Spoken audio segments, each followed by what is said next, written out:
السلام عليكم ورحمة الله وبركاته. جالتهم توتا كوجم توتا المان ورمو بوتو الدنيا رجلتن هندي كيسن فقا نقانا بجراتن هالس نقا جرا أنا بوليسي كيسن سنجي واقو ربي كي يقلني أقيو منا إدا إبوزن كيسا باي أوروميا بلو بي أباكي يا كيسن جرا أوروميا كان فكاتي تكبيل أوميشو بادو لفا كينيا جتشو داتا رانتور كينيا ربي kan maatiin keenya itti baajee itti dadhabee qotee facaasee sadarkaa kanaan ga'e kunoo dhufee naanna'utti jira laalutti jira kana fakkaata qamadiin yeroo ammaa sadarkaa itti salbuu irra jira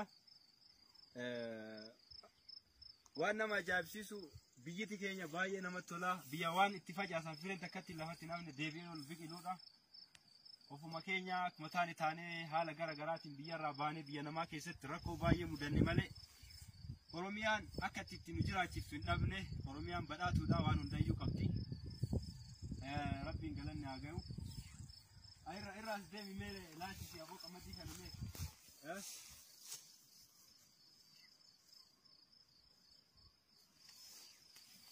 koottaa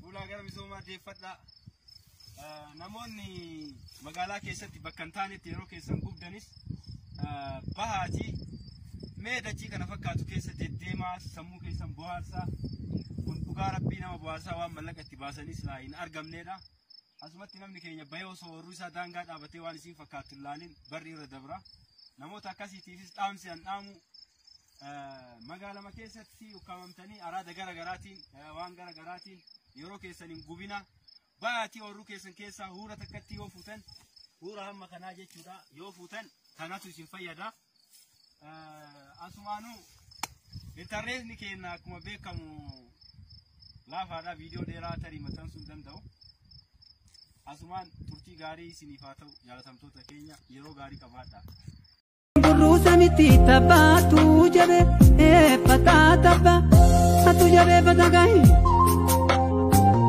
ishoolee yaadadi olololee Ya daddy, ya daddy. Baga yoo nageessan jabaadhaa dalagadhaa hojii hirmaadhaa saafila kasi kul bakkuma jirtanitti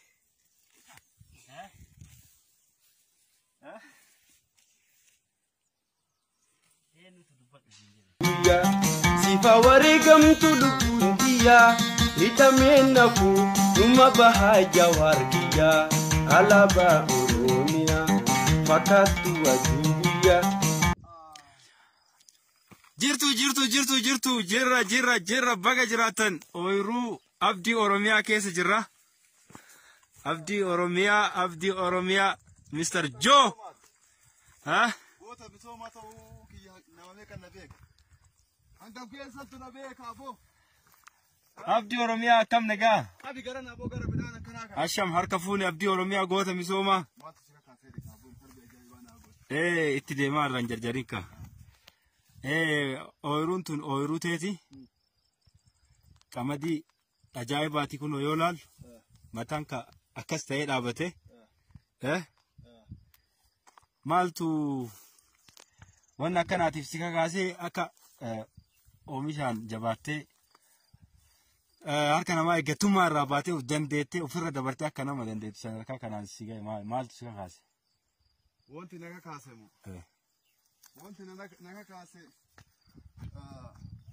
karoora mootummaan kenna walii hanga gaddaate gabbuu sirriitti hundaa'uudha. Ayyee xaa'oo mala ammayyaawaati. Makiinaadhaan si'a afur qochisiise makiinaadhaan facaase xaa'oo kuntaala afuritti kenne. Hektaara tokkommoo? Hektaara tokkotti xaa'oo kuntaala matoo sadii. Eeshi. Hayyee. Matoo sadii.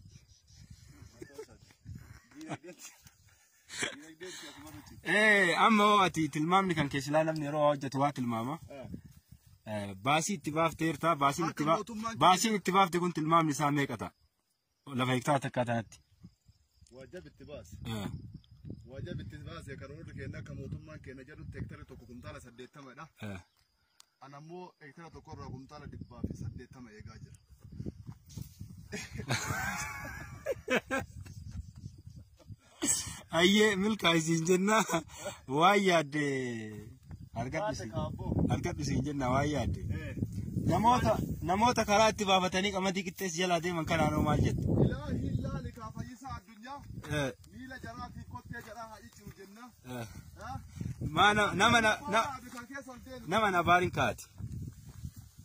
Nama na baariin kaaboo. Heddumaanuu qamadii akkamii argitanii abbo laali? Qamadiin bareeda. Anillee maashaa Allah irraa jedhee jira.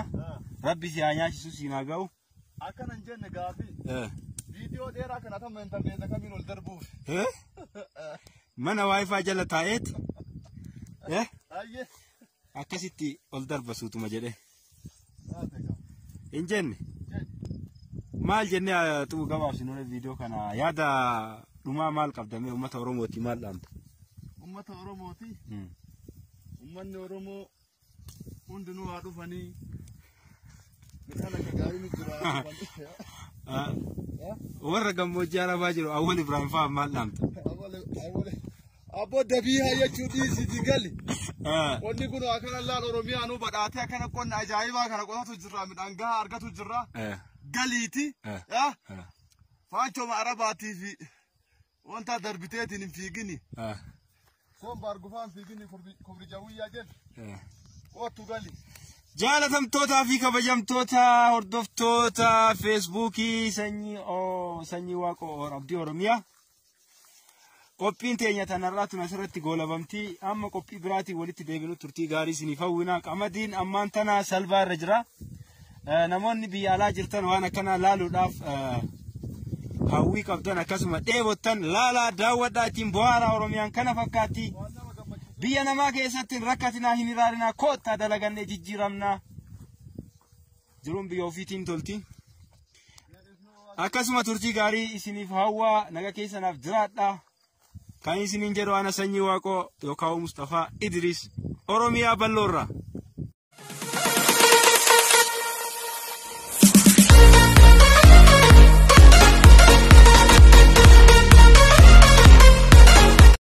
Warra duraan lafateen illee abbaa qabeenyatti gurgurate. Kamakaa mootummaatiin saamsise. Warroonni kunneen nurraa dhaabbachuu baannan warri maqaa Baalee nama duubatti deebiseetiin maqaan Baalee akka hin dhaamne dhoorkaa jiru. Warri baay'inaan Facebook kanarraa iyyaa jiru sooshaal miidiyaa irraa dubbataa jiran wanni guddaan kan biraa kaachi bal'istaa jiru. Rakkoo Baalee warra Baaleettu beeka warra Baaleettu.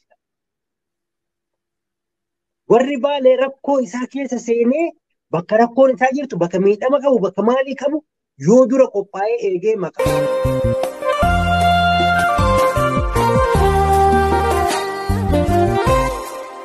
Akkana jira qamadii maashaallah. Kana fakkaata qamadii biyya keenya tamalkata ungidi. Qamadii biyya keenya kana fakkaata. Waaw tamalkata. Laaf qamadii kana fakkaata. Maashaallah na bataam yamra. In bareeda la marqazali. Bareeda maashaallah. Akka malee bareeda. Kuni guutuun isaa qamadiidha. Akka jiru laal bishaan keessa jira gammaan kana. Idilii baddaa ol argitu sunillee qamadiidha. Haawuleen baadiyyaa keenya gabaa dhaqatanii galuu jiru. Hadhu guyyaa wixataati guyyaa gabaa aliitii jechuudha. Akkana jira. Mukti kun dhaddachaa jedhama. Qoree dhaddachaa jedhama. Qoree isaanii beektu ta'a. Qoree dhaddachaa jedhama inni kun. Inni kun immoo qamadiin kun dhaqqabaa jedhama. Kanatti tolee jira laalaga inni dheeratu. Amma inni dheeratu laal kunoo qamadii dhaqqabaa jedhama. Sanyiin isaa gurraacha akka malee bareedaadha. Qamadii filatamaadha.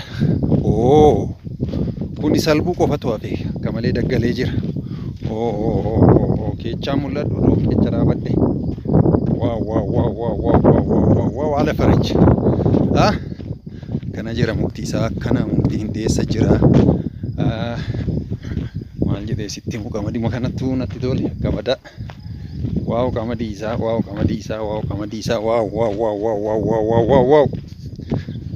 በጣም ሰርቶ ለፍቶበት በጣም አርሶ በዘመናዊ በግብርና አመራር ተመርቶ የእህሉን ጥራት የዘሩን ጥራትና የማዳበሪያውን ጥራት የመድኃኒቱን ጥራት ጠብቆ ተጠቅሞ ሁሉንም የግብርና ምርቶች በመምረጥና በማሟላት ተጠቅሞ ዘርቶ ለዚህ ደረሰ። ማሻአላ አላህ የራሱ ያርገው፣ የሚበላ ልጆቹ የሚበሉ ያርገውና ይስጠው። ገበሬ አሁን በአሁን ሰዓት በየቀኑ መድኃኒት እየረጨ ምን እያለ ይሄው ተኝቶ ነው መሰለኝ። ይሄስ ከዚህም ነው አከነጅር ኢንሻአላህ ጀነጅር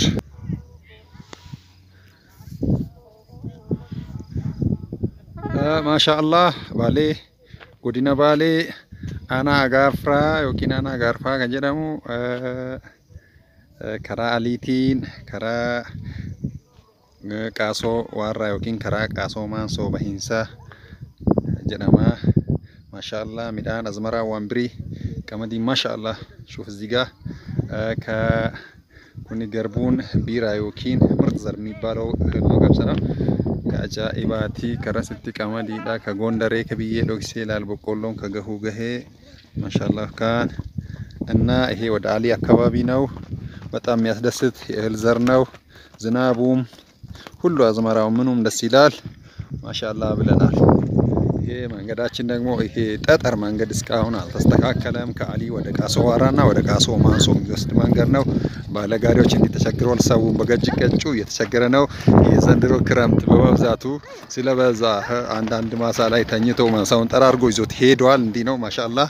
ግን ያምራል አዝመራው። አሁን ግሪን ላንድ ነው እንደምትመለከተው። ይሄ ባሌ ተራሮች ተመልከቲ። ወደ ያኛው ከፊት ለፊታችን ይሄኛው ከፊት ለፊታችን የምትመለከተው የጎባ ተራሮች ናቸው። እነዚህ ደግሞ በስተ ዲንሾ በኩል ወይንም በስታጋራ በኩል የሚታዩ ተራሮች ናቸው። ጫካው ማለት ነው። ይሄ ወደ ሀዊሎ ወይንም ሀምበላት ተራራ ይሄ በዚህ በኩል የሚታየው ሀምበላት ተራራ የሚባለው ነው። ይሄኛው ደግሞ ቱሉ ሀዊሎ የምትባለው ናት። ማሻአላህ ባለጋሪዎችም ተቸግረዋል። መንገዱ ገጭ አለው። በጣም ደስ ይላል።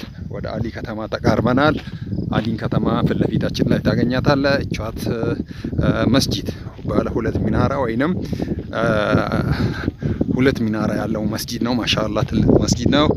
እዚህ ደርሰናል። ይሄው በእግር እየተራመድኩኝ ነው። እነ ማዘር ምናምን ይሄው ወደ ኋላ በእግራቸው ይሁን በጋሪ ይሁን በታክሲ ይሁን እየመጡ ናቸው። እዚህ ደርሰናል። አሰላሙ አለይኩም ወራህመቱላሂ ወበረካቱ። እኔ አስተዋዋቂ ሙከሚል አህመድ ከባሌ ሮቤ 01 ቀበሌ ነኝ። ምኖረው ደግሞ በአሁኑ ሰዓት የት ሀገር ነበር ጠፋብኝ። እንዴት ብዬ ልናገር? ኦ ዋው ዋው ዋው ዋው ዋው አንተኑና የጮሮቃ ቢሻኒ ጀነማ በአማርኛ ምንድነው? ጮሮቃ ዝናብ ጎርፍ ማለት ነው። ያጥለቀለቀው በዘንድሮ በረዶ ሁሉ ዘንቦልናል። ዝናብ በጣም በዛ።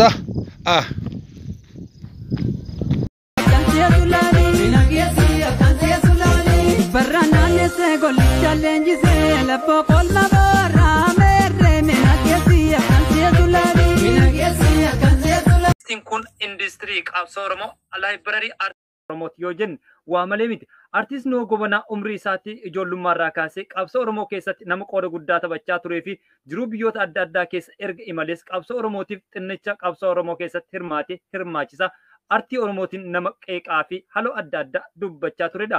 Maarreegaa kanaan wal qabatee hawaasni oromoo addunyaarra jiran maal jedhan kan jedhuu fi akkasuma haayichi gameessi Jawaar Mohammad maal jedhe kan jiru irratti yaaddota adda addaa kallattiidhaan fuudhee kan isin biraan ga'uta. Ani kan isin wajjin turu Falmataa Rorrooti.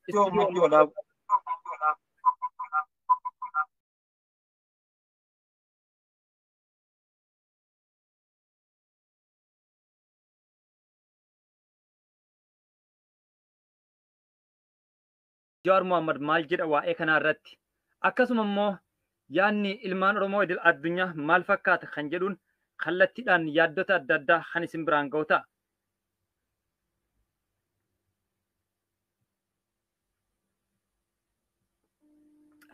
Nama kallattiidhaan naaf bilbilee sababa neetworkiitiin addaan cinnee jira. Nama kanan kallattiidhaan isin affeeree yaada isaa irraa fudhadha. Jireenya baqattummaa keessa jiraachaa artii oromoo guddisaatiin industirii artii oromoo keessatti nama qooda gurguddaa fudhataa ture keessaa tokko artist Noo Gobonaati.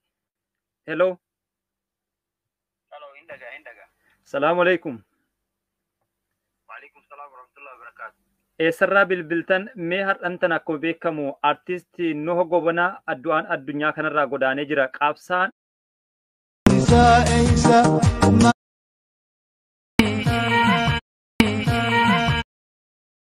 Open College kun Profeesar Buumaddin Abdul Wahab akkan gara biyya abbaa kiyyaa galee saba kiyyaaf barnoota kennuuf kan na godhe keessaa yaamicha artistiin gameessi kun hayyuun qaroo sabaa industiriin qabsoo Oromoo fi laayibariin artiistota Oromoo isin yaamtii harmeen Oromiyaa Profeesarotaaf Doktoroota beektota hayyota jedhee wallisettu gara biyya abbaa kiyyaa Oromiyaatti nagalchee qabeenya koo dhangalaasee mana barumsaa kolleejii hanga yuunivarsiitii akkan dhaabu kan na godhe keessaa artist Noho Gobanaati jechuudhaan turtii OMN irratti kan dabarse abbaa qabeenyaa gameessa Profeesar Buumaddin Abdul Wahab ture. Maarrigaa kabajamtootaaf jaalatamtoota ilmaan Oromoodha. Hordoftoota madda walaaboo miidiyaa gama YouTube chaanaalii gama Telegiraamaaf akkasuma gama peejiitiin ergaalee adda addaa kan nuuf dabarsaa jirtan hundi keessanuu galatoomaa jenna. Iyyangaa itti aansuudhaan wallisaan afran qal'oo dhalatee har'antana biyya baqaa jiru Kadir Said yookaan geerrarsaa fi geerrarsiisaa jedhamuudhaan yeroo hedduu kan beekamu waa'ee artist Noho Gobanaa yaada addaa dabarfate. Ana caalaa Umar Suleeman wajjin qabsoo hadhaawaa gochaa turanii gammoojjii Baalee Raayituu Sawweenaa Malkaa Elkallee fi hanga Harargee gaara mul'ataatti kan waliin wallisanii onnee onnachiistuu artiistota Oromoo qofa osoo hin taane waraana bilisummaa Oromoo barsanii kan turan isaan lamaanii. Kanaaf Umar Suleeman waltajjii gubbaa qabatanii akka nu dhuftan jechuudhaanis ergaa kan dabarfate Kadir Saidi. Maarrikaa kabajamtootaaf jaalatamtoota hordoftoota madda walaabuu miidiyaa gareen sochii qeerroo Baalee akkasuma haftee gaaddisa Dhoombir ergaalee adda addaa gadda isaanii dhagamee fi jaalala isaanii dhagame ibsatanii jiran. Kanas turtii daqiiqaa muraasaan booda haftee gaaddisa Dhoombir irraa kan nu dhaqqabe kallattiidhaan gurra isin buufna. Waan nu hordoftaniif galatoomaa isin jecha mee ammas wallee tokko isin affeerra. Wallee Oromoota hundumaa gara barnootaatti yaamee Oromoon barri 2020 kolleejiif yuunivarsiitiin dhaabbilee miti mootummaadhaan akka Oromiyaan handaafamtu yookaan Oromiyaan badhaafamtu hawwii inni hawwaa ture gurra isin buusa. Eegaa akkas jedha 2020 Open Kolleejiin keessani jechuudhaan ergaa isaa dabarfate Nohoon.